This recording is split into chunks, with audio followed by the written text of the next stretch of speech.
Buenos días.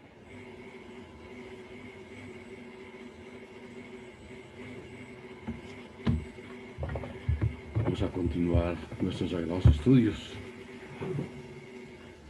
Bienvenido Eric, Cristian y Santiago. Muy bien. Entonces, venimos acá al documento que estoy trabajando. Listo, los compañeros llegan, me llaman la atención. Entonces, les decía ahorita,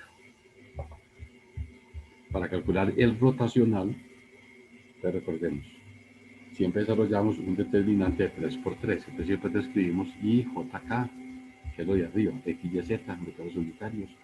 Y se escribe de hueco, porque las componentes de este solo simplemente es de hueco, de X, de hueco, perdón, aquí es de Y. Y este último es de Z. Muy bien. Entonces ahora sí.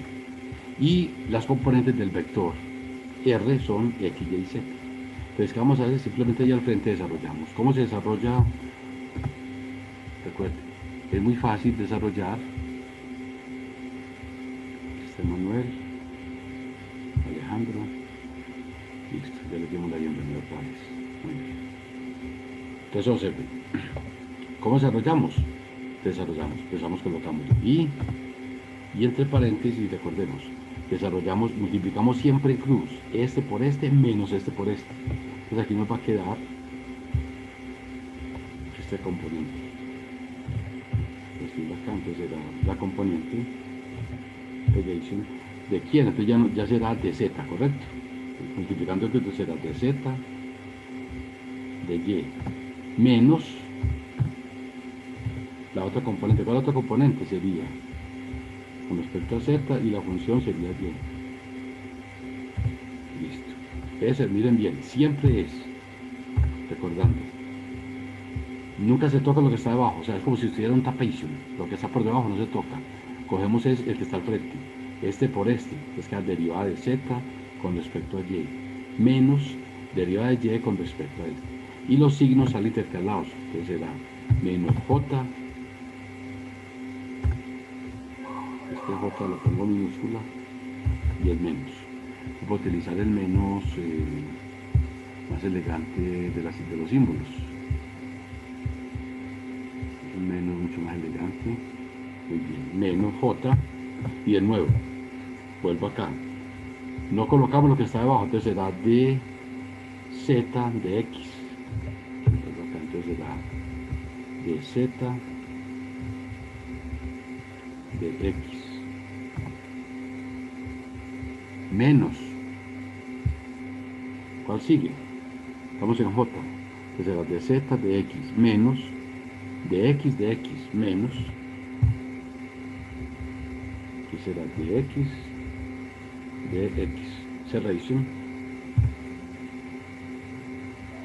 Vamos incluso a hacer así más elegante. Bajemos este acá. Ah, no da por eso en el otro pedacito. Sí, listo. Entonces vamos va a coger este mejor de acá. Este lo cortamos. No les cuadro mucho.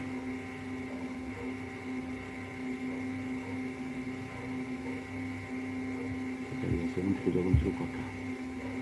Quito este acá, lo pongo de bajito. De aquí bajito pegamos este. Muy bien. Y este pedacito, recuerden, este primer pedazo es y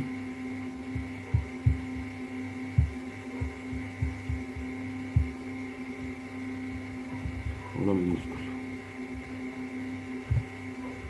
Y que sería j. Y el último sería más k. Que sería más k. Y de nuevo, en k, ¿qué sería? Sería multiplicar de de x acá. Entonces lo pegamos. Entonces este último, este pedacito nomás.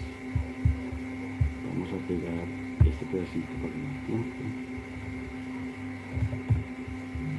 Pegamos Entonces, miremos cuáles son. En K entonces sería de Y de X. Entonces aquí sería de Y de X. Y esto sería de X de Y. Menos de X de Y. Y cerramos. Y para hacerlo más elegante podemos colocarle aquí al principio. Aquí. Muy bien. Entonces observen. Vamos a recordar ahorita los conceptos de la aritmética clásica. Recuerden que X, Y y Z son linealmente independientes, o sea que la derivada de Z con respecto a Y es 0. De Y con respecto a Y, esto es de Y con respecto a Z, esto es de Y, pero aquí es con Z. Listo. Ya revisamos la segunda.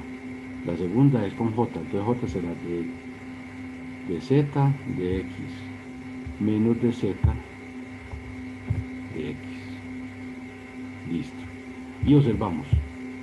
Todas son linealmente independientes, entonces nos queda 0 en I. Menos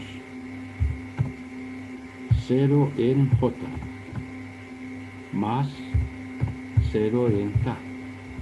De los vectores unitarios. Pongo acá solamente por elegancia.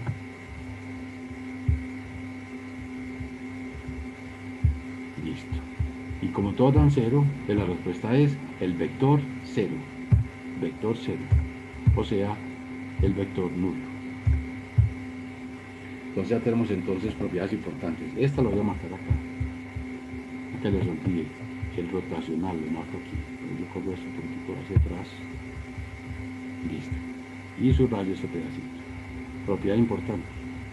El rotacional del vector de posición nos da el vector nulo. Listo. Ahora una propiedad muy importante es la siguiente.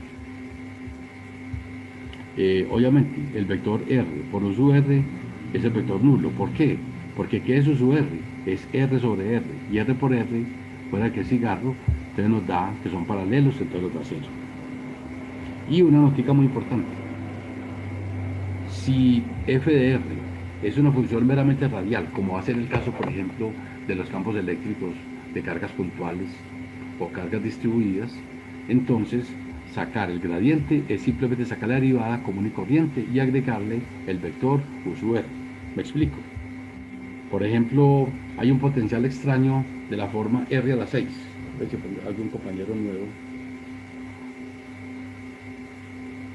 No. Entonces, el ejercicio es muy sencillo. ¿Qué dice la teoría? Simplemente le vamos a sacar el gradiente a una función de estas, sacamos la derivada como en un curso sandraviquiano o eriquiano. ¿Cuánto es la derivada de R6? 6R5. Y le ponemos a un ladito U sub R, que quiere decir el vector unitario en la dirección del radio. ¿Y qué hace el vector unitario? Es R sobre R. Entonces se puede escribirlo de muchas maneras. Puede dejarlo así. 6R6 mu sub R. Y si quiere escribir eso, también lo puede escribir también cambiando el R por R. Y luego tenemos acá una serie de propiedades del álgebra de operadores, que se las voy a compartir también, ustedes la tienen ya en el documento que les pasé. Entonces, y estos son ejercicios para que vayan mirando. Listo, muy bien. Este documento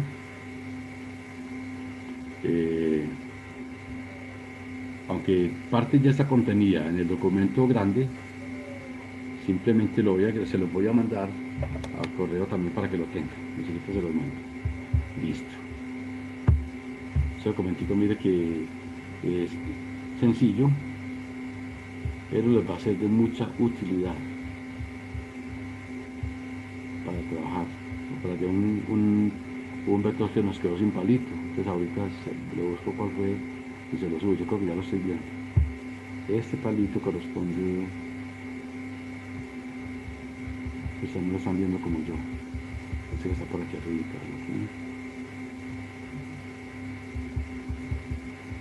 Adhesion. Lo que hay.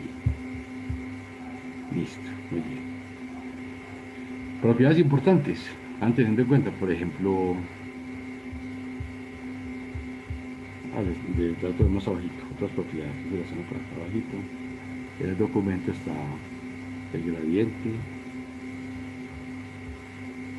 Acá lo ponemos. Listo. Muy bien. Perfecto ya. Ahora los voy a invitar a que un compañero que nos quiera colaborar, voy a compartir mi pantalla. Y vamos a comenzar un análisis sobre los campos eléctricos. Entonces, alguien que nos quiera compartir otra vez la página y nos van a colaborar leyendo un pedacito algunos y vamos a avanzar. ¿Quién nos quiere servir de host? La grabación yo la estoy haciendo, no se preocupe. Ahora sí Alejandro nos quiere colaborar compartiendo pantalla.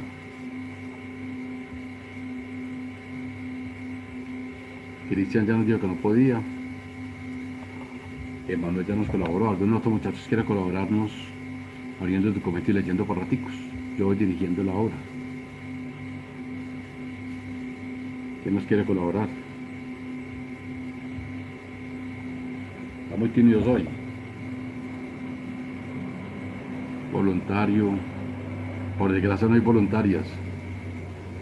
Algunos de los santiagos que son más. Los quiere colaborar algunos siendo el host y simplemente abriendo documentos. Para que leamos por raticos. Muchachos más tímidos, hombre. ¿Sí me están escuchando al menos o no? Sí. Pues estoy hablando solo. Pero a mí tampoco me da.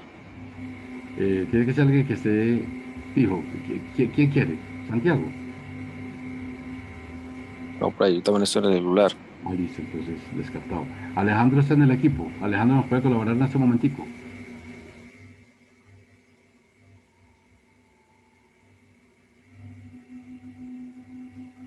Pero es que no estoy en el computador, entonces no sé cómo se comparte pantalla. No, si tiene celular nos complicamos. ¿Quién nos quiere? Otro compañero, alguno de los... Emanuel nos colabora al menos abriendo el documento.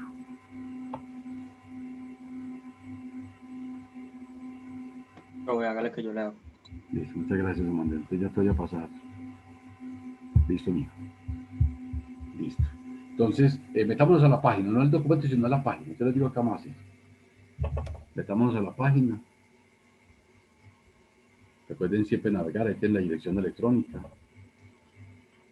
Si conocen a algún compañero que todavía no haya llegado, por favor le pasan lo que vamos haciendo. Y ahorita les comparto el otro documento. Listo, Manuel, ya eres el host. Si alguien llega algún compañero nuevo, compañera, ya la bienvenida. Así sea sin lonchera. Ya nos compartes la pantalla, por favor. Me le diste el host a Alejandro. ¿Cómo? Le diste el host a Alejo. Alejandro, perdona, Manuel. Alejandro, le pasas el host a Emanuel, por favor.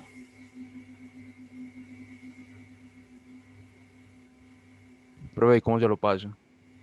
Toca a Emanuel. Toca simplemente donde están participantes. Y ahí dice make host o hacerlo host o algo parecido.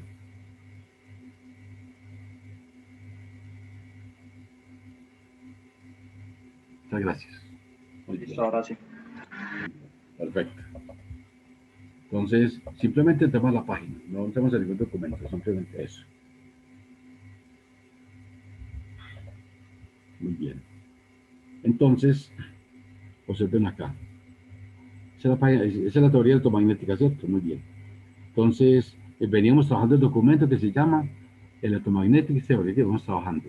Vamos ahorita a abrir un documento que se llama Electric Field Static, o sea, campo eléctrico estático. Ahora cada uno vamos a tener a la mano. Muy bien. Esa figura que tenemos ahí es un generador de Van der Graaf.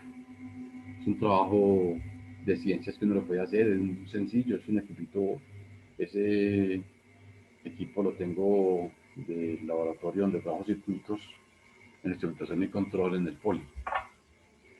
Quedan en bello este laboratorio. Ese módulo que tenemos es un módulo para trabajar corriente alterna, es maravilloso. Siempre soñé hacer un módulo de esos para la IUV, pero nunca, no sé, siempre se quedó la idea en el aire.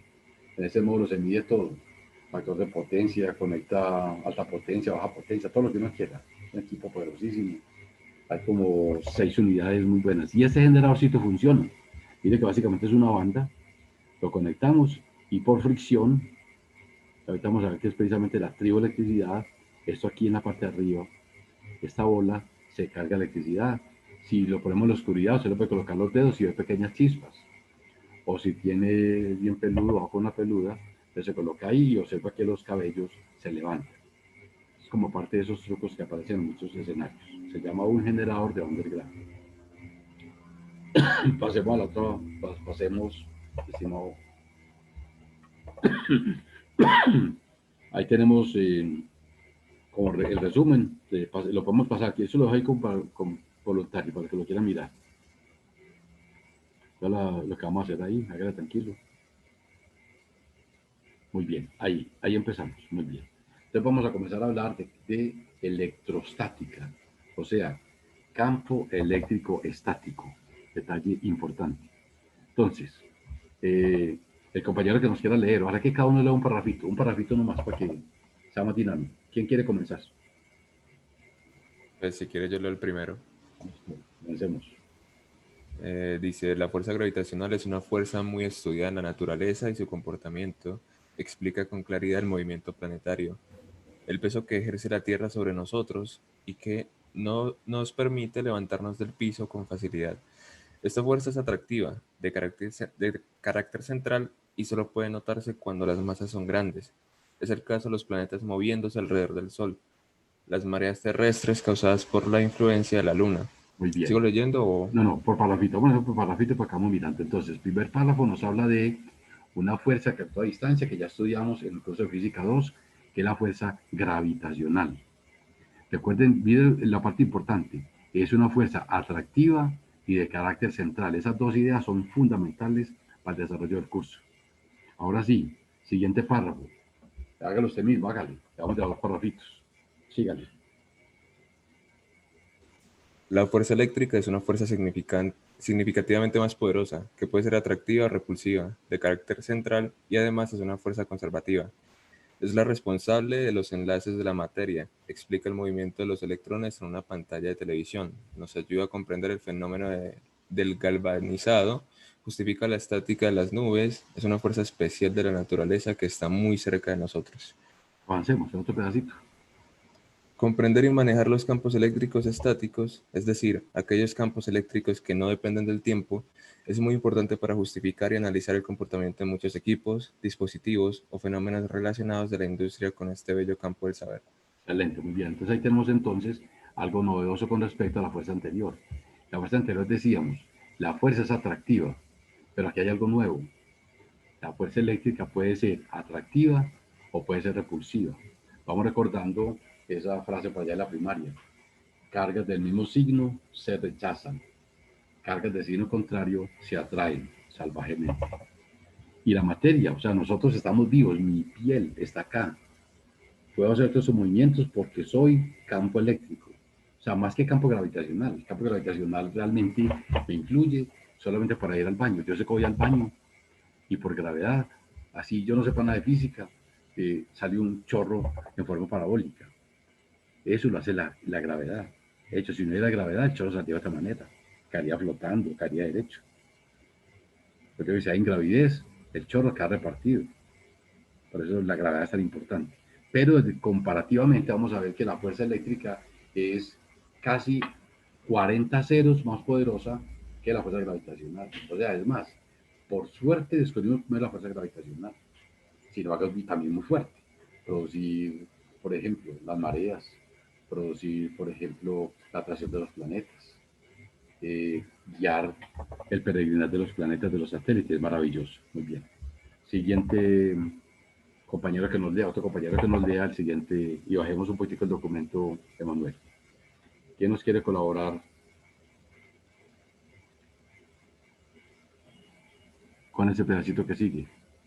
Lección 1, carga eléctrica. Voluntad. Pero yo la hago. Hágale.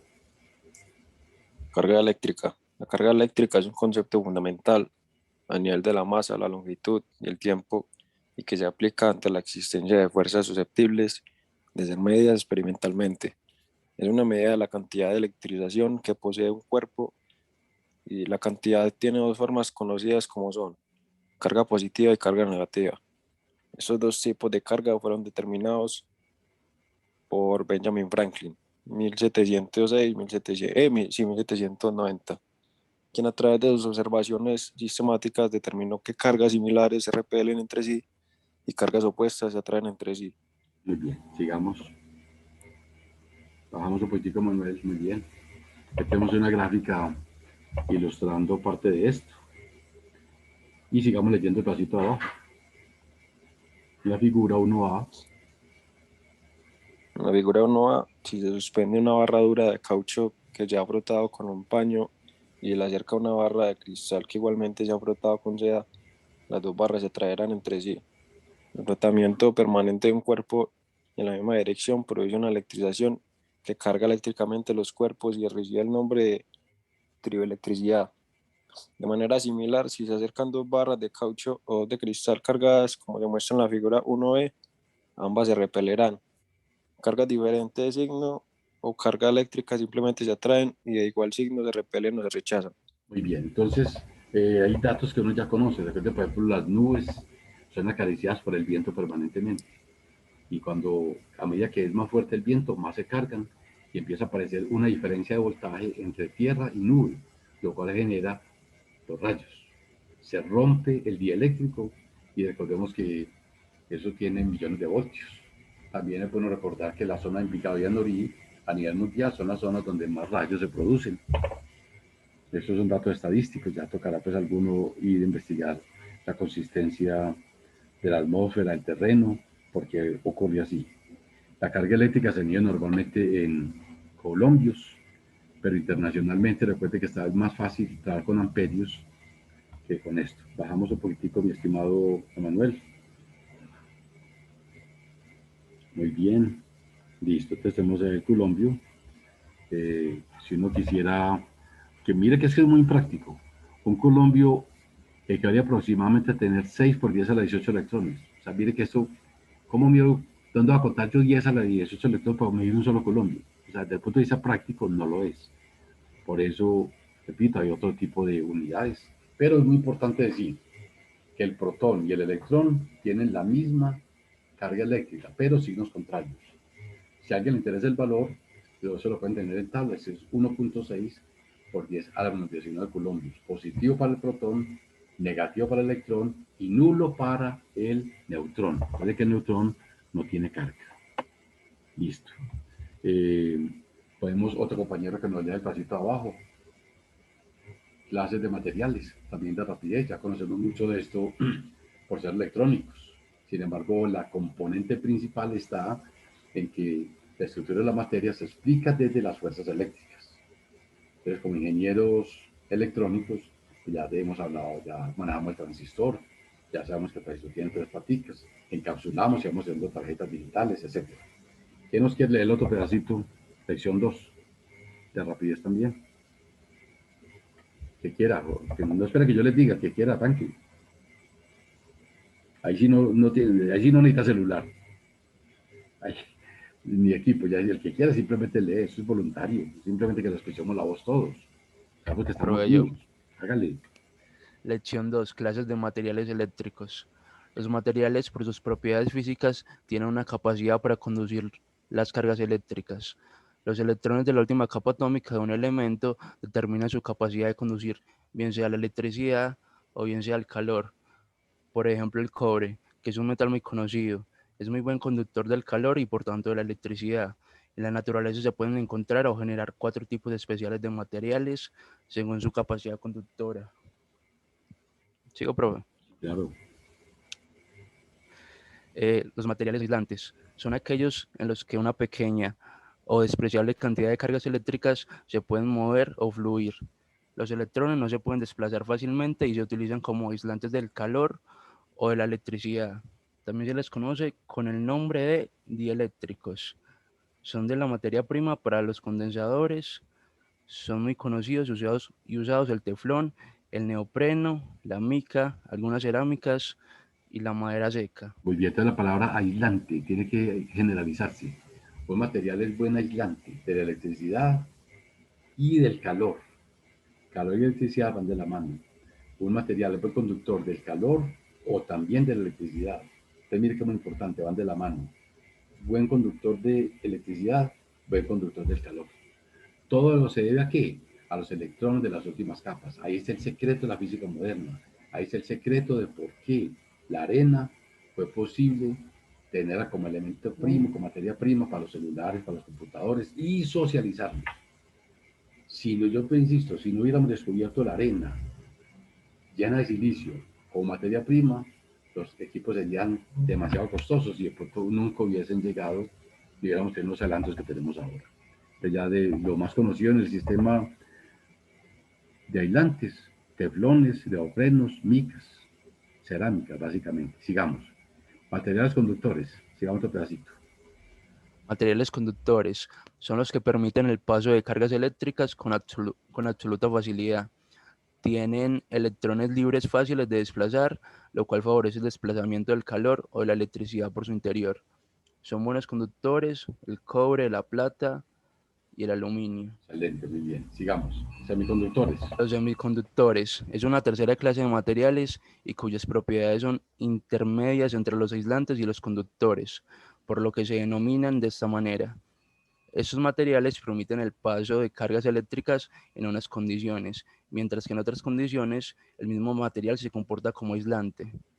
La magia del silicio del grupo cuarto A de la tabla periódica, elemento que tiene 4 electrones de valencia, o sea, favorece 4 enlaces sencillos. Ha motivado grandes investigaciones a su alrededor y se puede dopar con ciertas impurezas, elementos del grupo 3A o del quinto A. Y ese detalle de la física del estado sólido produce unas sustancias muy especiales en cada caso. Si se dopa con elementos del tercer A, se van a tener estructuras con 7 electrones y como la ley del octeto exige 8 electrones en el último nivel para fortalecer el positivo, son famosas pastillas tipo P. Te brincó un pedacito, te brincaste un rengloncito para Pero es fortalecer el que enlace. estoy, Producto de la se me emoción, voy fue producto de la apenas. emoción. Eso es muy emocionante ese dato. A ver, ¿dónde iba? Bueno, si se dopa con elementos del grupo tercera, se van a tener estructuras de 7 electrones como la ley del octeto. Exige 8 electrones en el último nivel para fortalecer el enlace, se percibe que queda un hueco, el cual se comporta como un sistema positivo. Son las famosas pastillas tipo P. El Excelente. otro caso especial se genera cuando se dopa el silicio, por ejemplo, con elementos del grupo quinto A se tienen 9 electrones. Se copan los 8 electrones para la ley del octeto y sobra uno que hace más negativo el sistema. De esta manera se forman pastillas de tipo N. La gran revolución moderna se produce cuando los laboratorios Bell le entregan al mundo un negrito de 3 patas, el transistor. El mundo cambió profundamente y los aparatos electrónicos se hicieron compactos, pequeños, con bajo consumo de energía. Fue una revolución profunda que permitió socializar muchos dispositivos que han facilitado y elevado la calidad de vida de los seres humanos. Entonces, mire, la palabra semiconductor siempre está asociada al valle del silicio. Yo les digo dopar, la palabra es dopar. Hoy en día, básicamente, elementos como el galio, el germanio, el indio, se utilizan como materiales para hacer pastillas tipo P o pastillas tipo N. De hecho, ya ustedes que están de electrónicos saben de que existen los famosos transistores de la forma PNP o TNP, dependiendo de las pastillas que se utilicen. Ya estas formas de producir, pues no las tenemos en Colombia, básicamente hay países dedicados a fabricar ya la tecnología de la nanotecnología. Es posible que en nuestro país algún día, aquí en Colombia, sí se logran hacer diseños, más los trabajos básicamente no ha sido fuerte acá, Brasil los trabaja. Y por último llegamos a los superconductores, llevamos el pedacito. Los superconductores son materiales especiales que a temperaturas cercanas al cero absoluto, menos 273 grados centígrados, no presentan resistencia eléctrica. Esta propiedad sugiere que estos materiales no gastan energía eléctrica y como si fuese un proceso eterno, en los resonadores magnéticos, equipos para la RMN, resonancia magnética nuclear, se utiliza el helio líquido a temperaturas muy bajas como elemento superconductor en los sistemas de trabajo. Excelente, muy bien. Cuando usted va a llevar a su mamá o a su vecino o a una amiga a que le haga una resonancia magnética, le estamos llevando a un sistema en Medellín, trabajamos a menos 269 grados centígrados. La menor temperatura que existe en la naturaleza es menos 273. Entonces mire cuánto hemos adelantado. Y en Medellín la tenemos, por eso vamos para ser capital mundial de la salud. Se van a acordar de mí, vamos para allá. Hay algunos ejemplos de esta parte. Muy bien. Otro compañero que nos lea sobre la ley de Coulomb. Otros compañeros sin que nadie le diga, otro que no esté leyendo a alguien, simplemente empiece.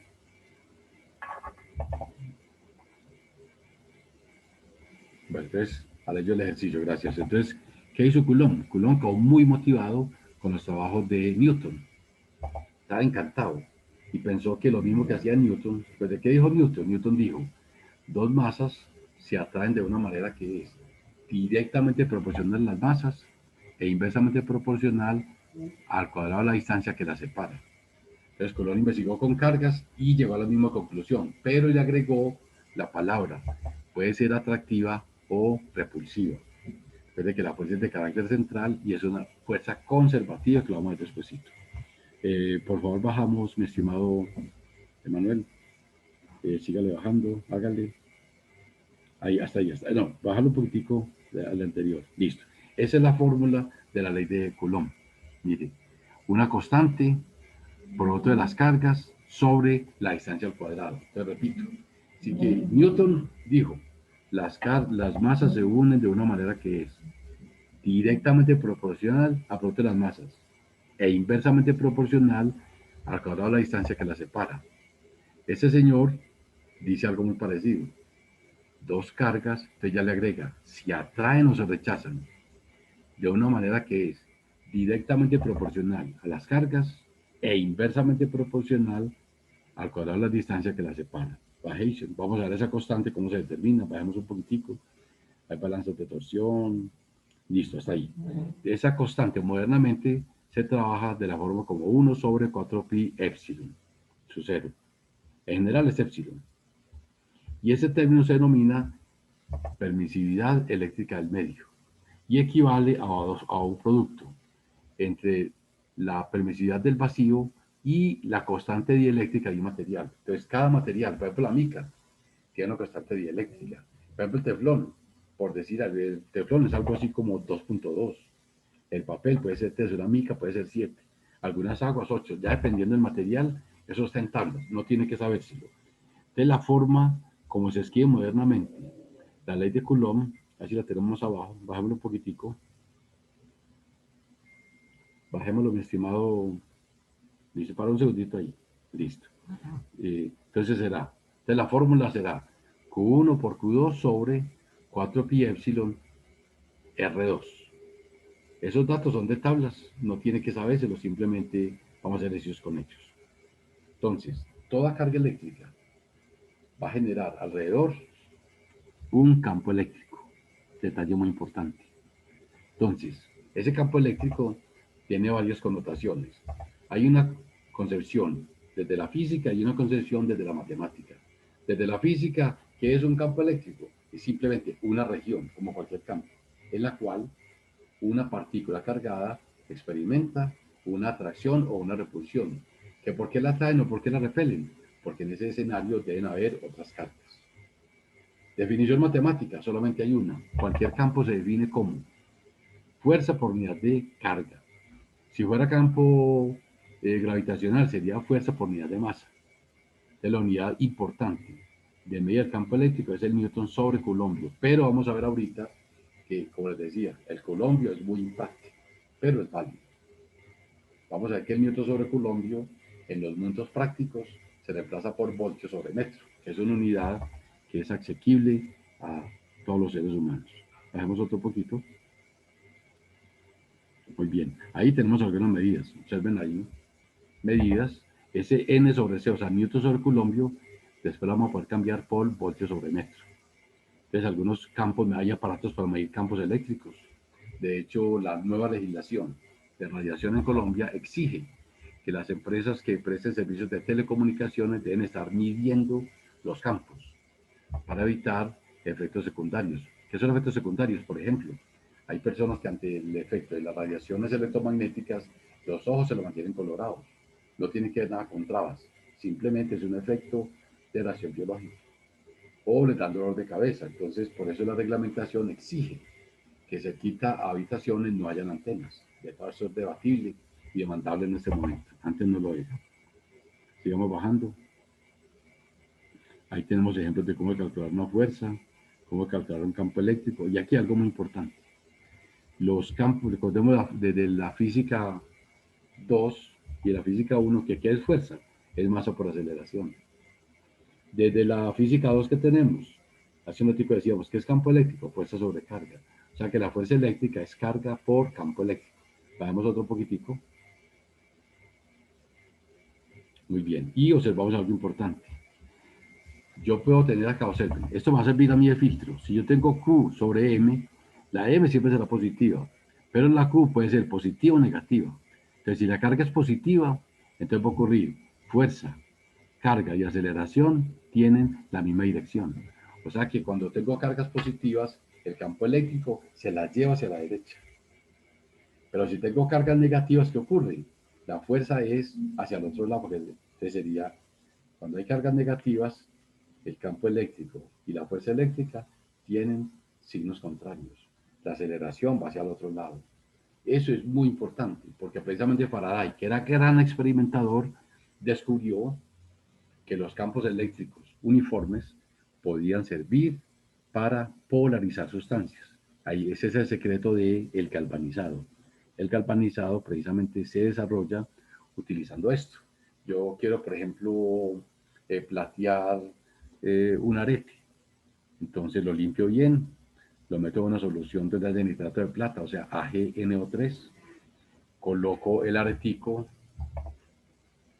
en la parte negativa, porque recordemos que la plata es Ag más y el NO3 es negativo. Entonces, cuando la aplico en solución, ella se descompone en Ag más y NO3 menos. Entonces, ese positivo lo atrae cuando pongo el arete, que es el negativo. Entonces, ahí el arete se va descargando por capitas de plata hasta que se platee o se cobrice.